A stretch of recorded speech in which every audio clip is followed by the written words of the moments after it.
Last class का जो भी कोई टॉपिक रह गया हो कंफ्यूजिंग एरिया वो आप पूछ सकते हैं, अदरवाइज हम अभी क्लास स्टार्ट कर रहे हैं। ठीक है, चलिए। तो बेसिकली हमें स्टार्ट करना था प्रोग्रामिंग कंस्ट्रक्ट क्या होता है एक बार समझ लेते हैं। सिंपल अगर हम प्रोग्रामिंग कंस्ट्रक्ट की बात करें तो बेसिकली हम जो प्रोग्राम्स बनाते हैं, ठीक है, उसमें क्या मेथड यूज कर रहे हैं प्रोग्राम्स को लिखने का। जैसे कि अगर हम पहले वाले अभी तक के प्रोग्राम्स की बात करें तो हमने कहीं पर कंडीशन यूज नहीं ली थी। ठीक है, दैट मीन्स जो प्रोग्राम एग्जीक्यूट हो रहे हैं वो स्टेप बाय स्टेप एग्जीक्यूट हो रहा है कि एक स्टेटमेंट के बाद दूसरा स्टेटमेंट एग्जीक्यूट होगा, देन दूसरे के बाद थर्ड स्टेटमेंट एग्जीक्यूट होगा। ठीक है, और ऐसे one by one statement execute होगा। ऐसे ही हम प्रोग्राम लिखते टाइम कभी किसी केस में कंडीशंस भी यूज में ले सकते हैं। ठीक है, और कंडीशन के केस में होगा क्या कि जो पर्टिकुलर कंडीशन ट्रू होगी उसके अकॉर्डिंग रिजल्ट स्क्रीन पर होगा। ठीक है, और एक तरीका ये भी है कि हम प्रोग्राम में कहीं पर लूप भी यूज कर सकते हैं। ठीक है, तो प्रोग्राम को बनाने का जो तरीका है हम उसमें क्या कंसेप्ट यूज कर रहे हैं, इसी बेस पर हमारे पास में तीन तरह के प्रोग्रामिंग कंस्ट्रक्ट होते हैं। एक कहलाता है हमारे पास में सीक्वेंशियल, हालांकि मैं वो डॉक्यूमेंट आपको शो कर दूंगी। ठीक है, एक होता है हमारे पास में सीक्वेंशियल प्रोग्रामिंग कंस्ट्रक्ट, एक होता है सीक्वेंशियल मतलब जहां पर हम कोई भी लूप कंडीशन कुछ भी यूज नहीं किया है। ठीक है, सेकंड हमारे पास में प्रोग्रामिंग कंस्ट्रक्ट होता है। प्रोग्रामिंग कंस्ट्रक्ट मतलब कि जो हमने प्रोग्राम बनाया है उसमें क्या कंसेप्ट को इम्प्लीमेंट किया है। ठीक है, एक तरीका सीक्वेंशियल, दूसरा तरीका हम जिसको बोलते हैं सिलेक्शन या फिर ब्रांचिंग। ठीक है, ब्रांचिंग या सिलेक्शन जहां पर हम इफ कंडीशंस यूज में लेकर आते हैं और जहां जो कंडीशन ट्रू होगी उस बेसिस पर हमें रिजल्ट डिस्प्ले होगा, तो इसको हम कहेंगे सिलेक्शन या ब्रांचिंग।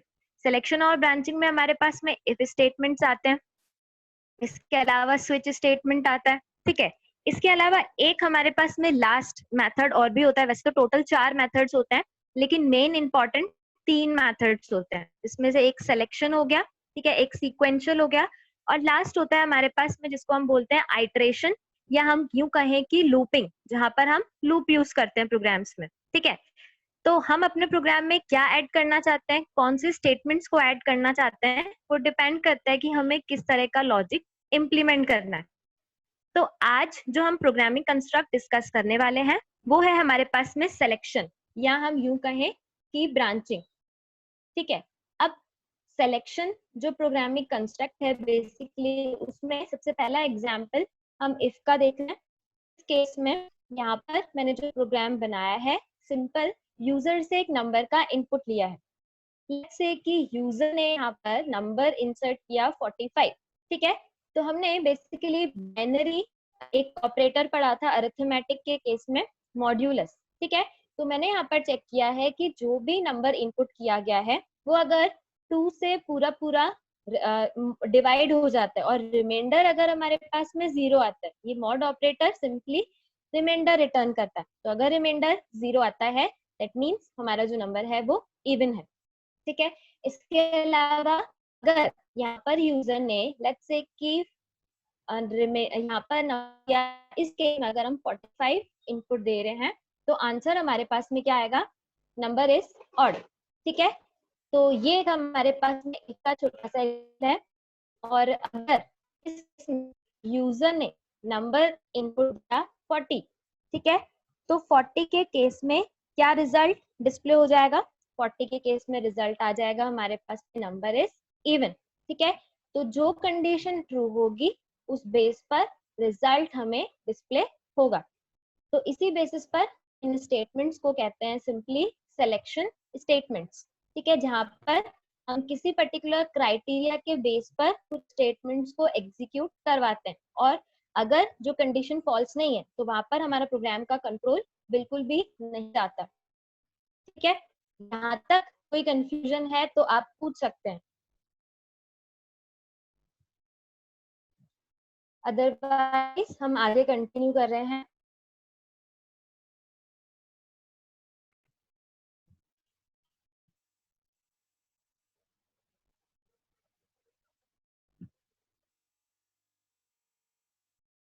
यस, अब नेक्स्ट है हमारे पास में गो टू स्टेटमेंट का एग्जाम्पल।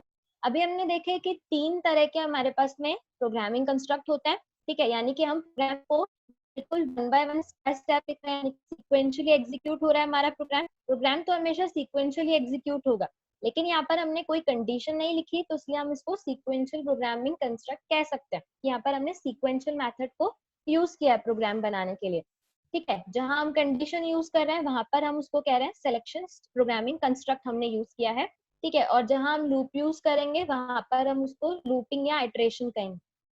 एक हमारे पास में और एक तरीका होता है जिसको हम कहेंगे जंपिंग स्टेटमेंट्स।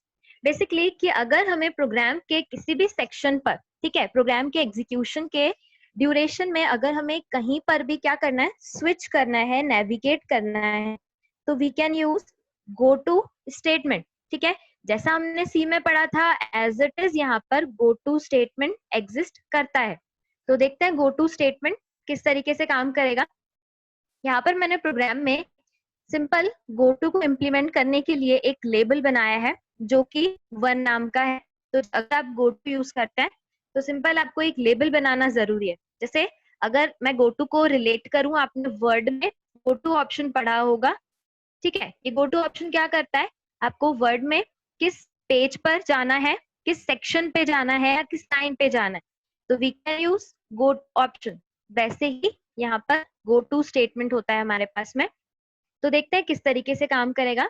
सिंपल मैंने एक लेबल बनाया है, ठीक है, और इस लेबल के अंदर मैंने यहाँ पर पुट किया है। यहाँ पर लेबल के अंदर आपको ब्लॉक नहीं लगाना क्योंकि ये इफ नहीं है हमारे पास में, ठीक है। तो मैंने यहाँ पर यूजर को एक मैसेज प्रॉम्प्ट किया कि एंटर अ पॉजिटिव नंबर।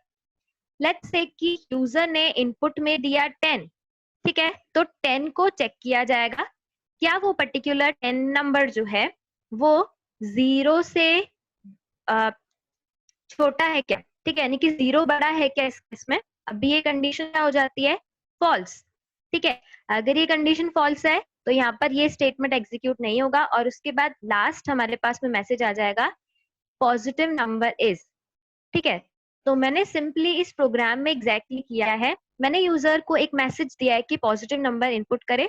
जब तक यूजर पॉजिटिव नंबर इंसर्ट नहीं कर देता, इनपुट नहीं कर देता, तब तक ये प्रोग्राम क्या होगा, एग्जीक्यूट होगा। कैसे एग्जीक्यूट होगा, अब एक और एग्जांपल से देखते हैं। लेट्स से कि यूजर ने इनपुट एंटर पॉजिटिव नंबर जो मैसेज आया उसमें यूजर ने इनपुट दिया -12, ठीक है, या लेट्स से कि माइनस का 14 दिया, ठीक है। अब अगर माइनस का 14 दिया तो इस केस में यहाँ पर 10 की हम मान रहे हैं कि -14 होगा। तो अब ये सिंपली जो कंडीशन है, यानी कि 0 नेगेटिव नंबर से हमेशा बड़ा होता है, तो इस केस में गो टू 1 ये स्टेटमेंट एग्जीक्यूट होगा, ठीक है। तो गो टू के साथ हमेशा आपको एक लेबल का नेम लिखना जरूरी होता है। तो देखें यहाँ पर क्या हुआ, जैसे ही हमने गो टू 1 लिखा तो सिंपली जहां भी प्रोग्राम में हमारे पास में 1 नाम का लेबल होगा, प्रोग्राम का कंट्रोल वहां पर शिफ्ट हो जाएगा, ठीक है। और वापस से आपको ये मैसेज डिस्प्ले हो जाएगा। और अगर अब भी आपने इनपुट में -10 दिया, लेट्स से कि कोई माइनस वैल्यू दी, तो वापस से क्या होगा, ये चेक होगी कंडीशन। अगर ये कंडीशन ट्रू है, इस केस में अगर हम -10 देंगे तो भी कंडीशन ट्रू होगी। तो यानी कि वापस से प्रोग्राम का कंट्रोल इस 1 नाम के लेबल पर शिफ्ट हो जाएगा, ठीक है। और 1 नाम के लेबल पर शिफ्ट होने के बाद यहाँ पर वापस से मैसेज आएगा कि एंटर अ पॉजिटिव नंबर, ठीक है। अब अगर यूजर ने नंबर दे दिया 44, तो 44 यहाँ पर सिंपली चेक होगा। अभी इस केस में कंडीशन फॉल्स हो जाएगी, आई मीन टू से कि 44 जो है वो ये कुछ इस तरीके से, ये कंडीशन फॉल्स है, ठीक है, यानी कि 0 बड़ा नहीं होता है 44 से, ठीक है। तो अब लास्ट में हमारे पास में मैसेज आ जाएगा पॉजिटिव नंबर इज 44, ठीक है। ये गो टू स्टेटमेंट का यूज करके आगे हम कुछ और वैलिडेशंस भी लगा सकते हैं, ठीक है। किस तरीके से लगाएंगे वो हम आगे चल के देखेंगे, बट ये एग्जाम्पल था हमारे पास में गो टू का, ठीक है, कि जब तक यूजर पॉजिटिव नंबर नहीं डाल देगा तो प्रोग्राम कंटिन्यू चलता रहेगा। यहाँ तक कोई कंफ्यूजन है तो आप पूछ सकते हैं, अदरवाइज हम आगे कंटिन्यू कर रहे हैं।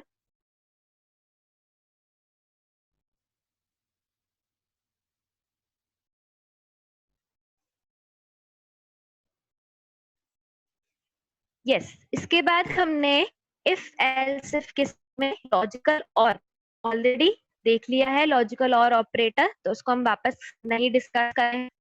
इसके अलावा हमने एल्स स्टेटमेंट के साथ में लॉजिकल एंड ऑपरेटर भी देखा था, तो इसलिए हम इस प्रोग्राम को वापस डिस्कस नहीं कर रहे हैं। ठीक है, उसके बाद नेक्स्ट हमारे पास में प्रोग्राम था मैक्सिमम नंबर फाइंड आउट करने का। ठीक है, तो अगर इसको मल्टीपल इनपुट्स के साथ हम देखें तो हमने सिंपल प्रोग्राम तो देखा था, लेकिन अलग अलग वैल्यूज के साथ में इसका सिर्फ आंसर देखा था। ठीक है, अगर इस प्रोग्राम में कोई कंफ्यूजन है तो मैं वैल्यूज के साथ एक्सप्लेन कर दूंगी, अदरवाइज ये प्रोग्राम हम समझ चुके हैं। तो किसी को कुछ पूछना है यहाँ तक तो आप पूछ सकते हैं। यहाँ इस प्रोग्राम में सिंपल हमने मैक्सिमम नंबर फाइंड किया है 3 नंबर्स में से। और आपके लिए जो असाइनमेंट है आज की क्लास का है कि आपको सेकंड मैक्सिमम नंबर फाइंड करना है। ठीक है, by using if else statements, loop use नहीं करने हैं। ये पहला असाइनमेंट है आप लोगों का, हालांकि मैं रिटर्न में आप लोगों को सेंड कर दूंगी ग्रुप में। और दूसरा जो असाइनमेंट रहेगा, पहला तो आपका सेकंड मैक्सिमम रहेगा। ठीक है, दूसरा असाइनमेंट आप लोगों का रहेगा कि आपको टर्नरी ऑपरेटर का यूज करना है और क्या फाइंड आउट करना है, आपको फाइंड आउट करना है 3 नंबर में से मैक्सिमम नंबर। ठीक है, तो दोनों असाइनमेंट्स को आप लोग ट्राई करना, कुछ कंफ्यूज हो तो पूछ लेना। टर्नरी ऑपरेटर का यूज करके 3 नंबर्स में से मैक्सिमम फाइंड करना है और सेकंड मिनिमम नंबर आपको फाइंड करना है। ठीक है, 3 नंबर्स में से, फ्रॉम 3 नंबर्स। ये आज की क्लास के 2 असाइनमेंट्स रहेंगे। उसके बाद नेक्स्ट अगर हम बात करें तो नेक्स्ट है हमारे पास में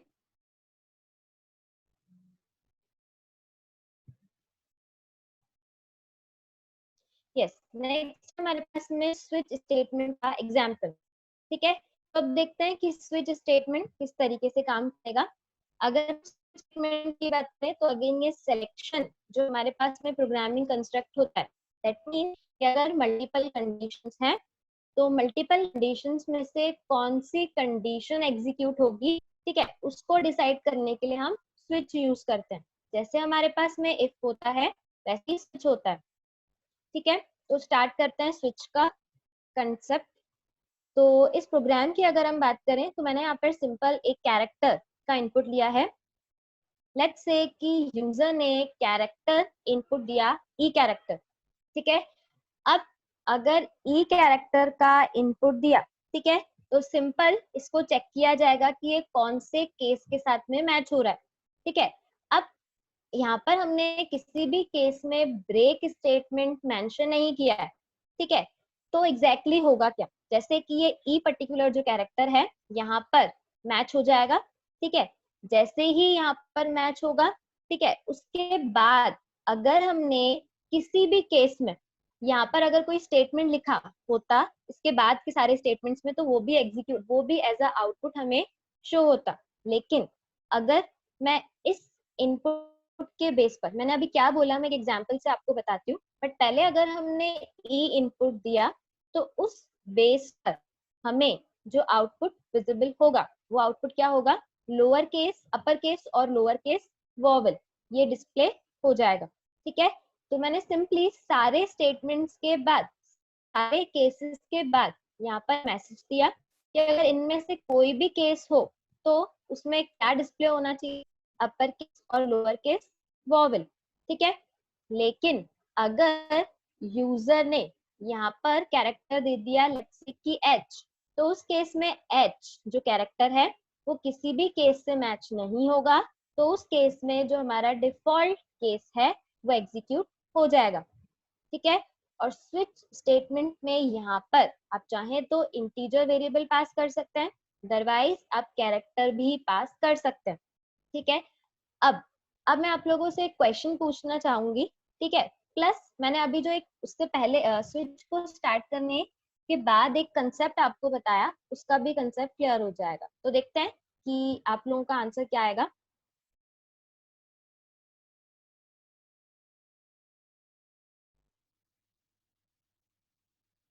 लेट्स से कि मैंने यहाँ पर स्टेटमेंट पुट कर दिया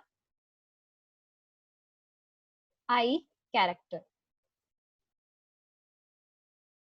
ठीक है। अब आप में से कोई बताना चाहेगा कि अगर मैं इस प्रोग्राम को एग्जीक्यूट करूंगी और ध्यान से सुनिएगा, और मैंने इनपुट में यहाँ पर दिया ई कैरेक्टर, तो अब क्या आउटपुट आएगा। लेट्स सी कि सब सो रहे हैं या कोई जग रहा है का एक और यस सिद्धार्थ। इन स्विच का मैंने एक और एग्जांपल पुट किया है। इस केस में मैंने यूजर से एक ऑपरेटर सिंबल का इनपुट लिया है, प्लस मैंने यहाँ पर इनपुट लिया है 2 नंबर्स का, ठीक है। तो लेट्स से कि यूजर ने कैरेक्टर के केस में मैंने यहाँ पे एक ऑपरेटर सिंबल का इनपुट लिया है। तो लेट्स से कि यूजर ने यहाँ पर इनपुट में दिया प्लस सिंबल, ठीक है। तो प्लस सिंबल ch वेरिएबल में स्टोर हो जाएगा। और अगर 2 नंबर्स की बात करें तो सिंपली 2 नंबर्स के इनपुट के केस में मैंने यहाँ पे दे दिया, लेट्स से कि इनपुट में 30 एंड 12, ठीक है।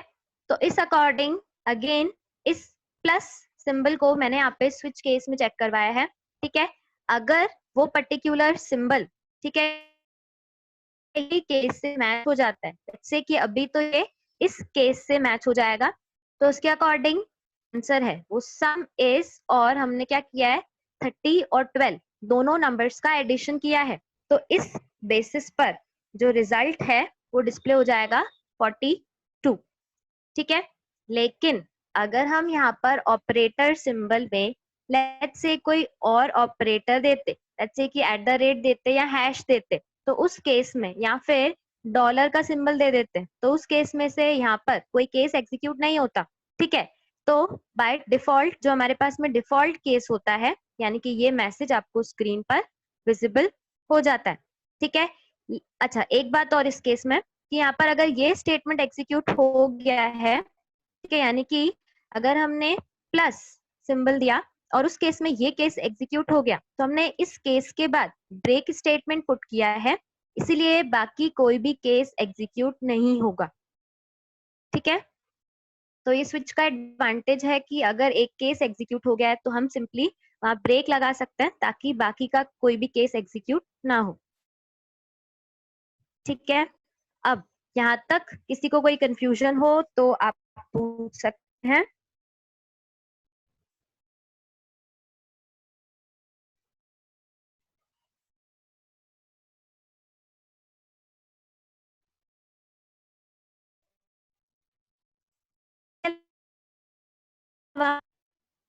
अगर हम बात करें, यहाँ स्विच के एग्जांपल्स ओवर होते हैं,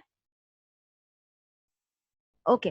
तो अब नेक्स्ट हमारे पास स्विच ओवर होने के बाद नेक्स्ट है कि अगर हम इफ स्टेटमेंट्स की बात करें, ठीक है, और उसमें हमने यहाँ पर जैसे कि अगर मैं सिर्फ प्रोग्राम की बात करूं, मैंने यहाँ पे एक नंबर का इनपुट लिया है, ठीक है। लेट्स से कि यूजर ने यहाँ पर ए वेरिएबल में इनपुट दिया 56, ठीक है, 56 नंबर का इनपुट दिया। लेकिन मैंने जो इफ कंडीशन यहाँ पर इम्प्लीमेंट की, ठीक है, इफ कंडीशन को इम्प्लीमेंट करते टाइम मैंने यहाँ पर डबल इक्वल टू की जगह पर सिंगल इक्वल टू कर दिया, ठीक है।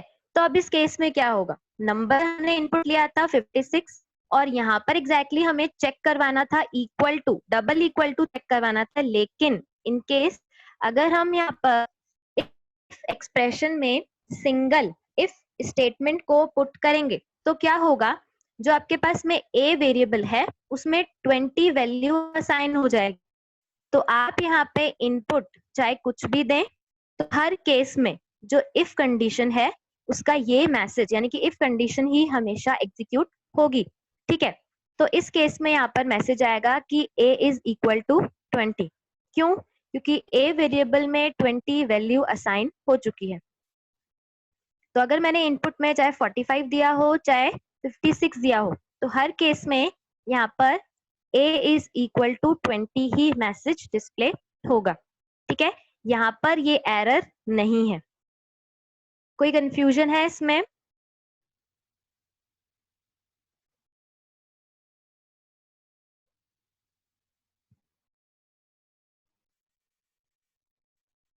आई होप कोई कंफ्यूजन